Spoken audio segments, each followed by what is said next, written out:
pwede ka pa rin magnegosyo at 50 years old and it's the best time of your life. The best season to start your own business.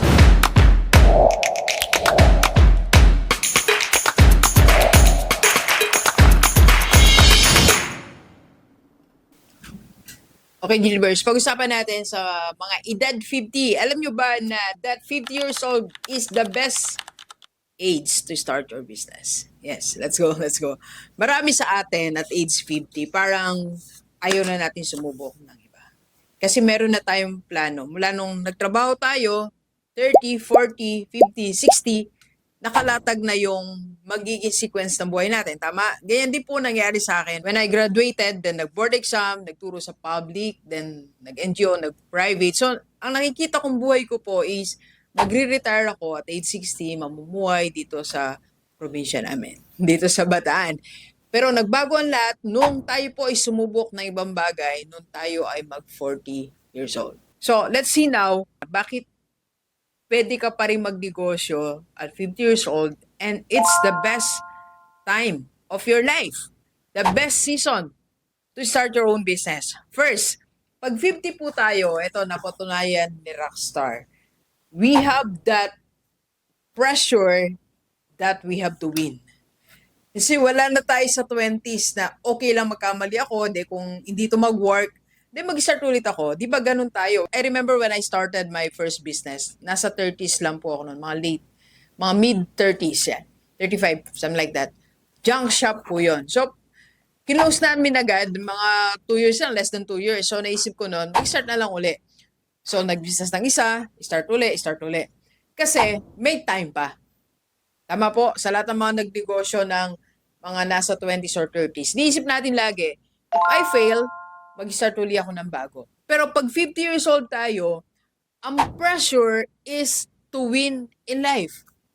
Ang pressure natin is to win in this business. Kasi niisip natin, last na to. Last chance ko na. Last card ko na. I have to win. Okay?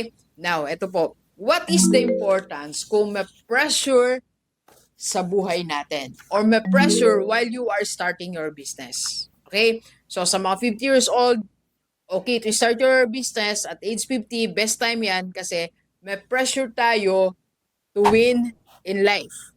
And specifically, to win in that business. First, alam mo, pag may pressure, nawawala yung mga distraction. Napapressure ka eh. Naalala mo sa mga nag-take ng board exam nung college, nung mag-board exam tayo, napapressure tayong pumasa, di ba? So dahil napapressure tayong pumasa, wala tayong bang ginagawa kundi mag-review.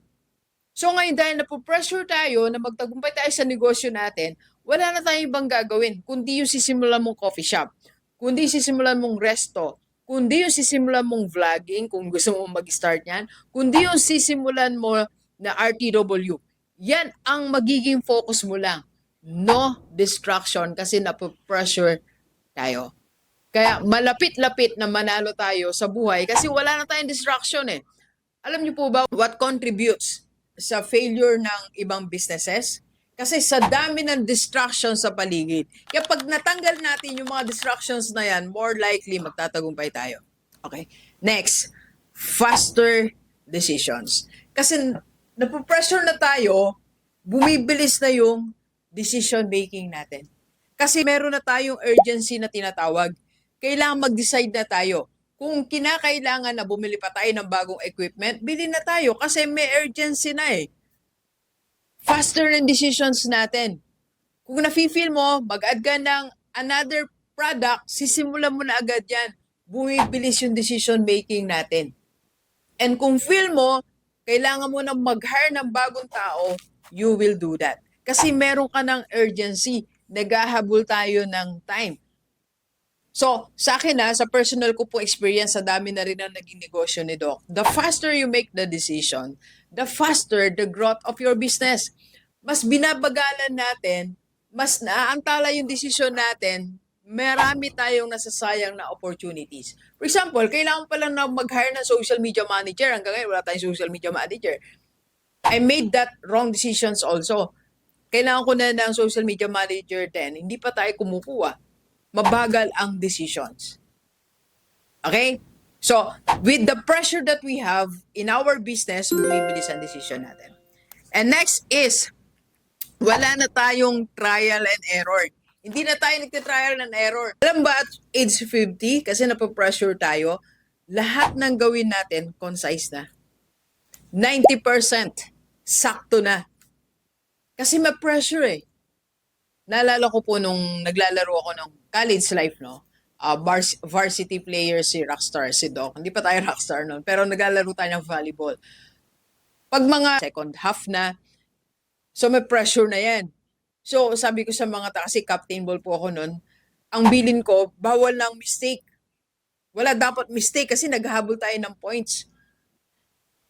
So wala nang trial and error. Walang trial ko muna to, move na to kung papasok. Hindi, wala na.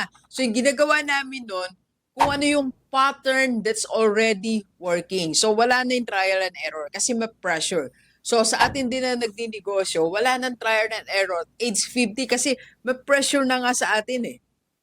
So yan yung mga reasons bakit magtatagumpay ang negosyo natin kasi may pressure at age 50. Second po na reason bakit magtatagumpay na negosyo natin at age 50, you have big responsibilities. At age 50, laki na responsibilities natin. Hindi kagaya nung 20s tayo.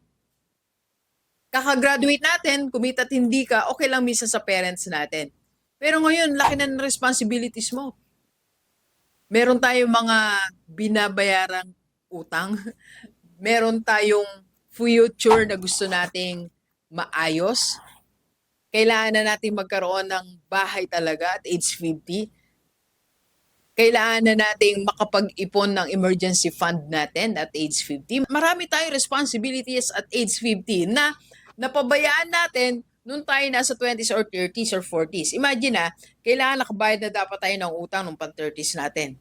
Kailangan nung 30s tayo, dapat naka-ready na tayo sa retirement. Pero marami tayong hindi nagawa. So ngayon, this is our chance. Itong last quarter, last decade, na meron pa tayong capacity to earn. Okay, so delivers at age 50, malaki responsibility natin. Kaya magtatagumpay tayo dyan. And third reason is, you had enough in life. We had enough, di ba? Good times, bad times.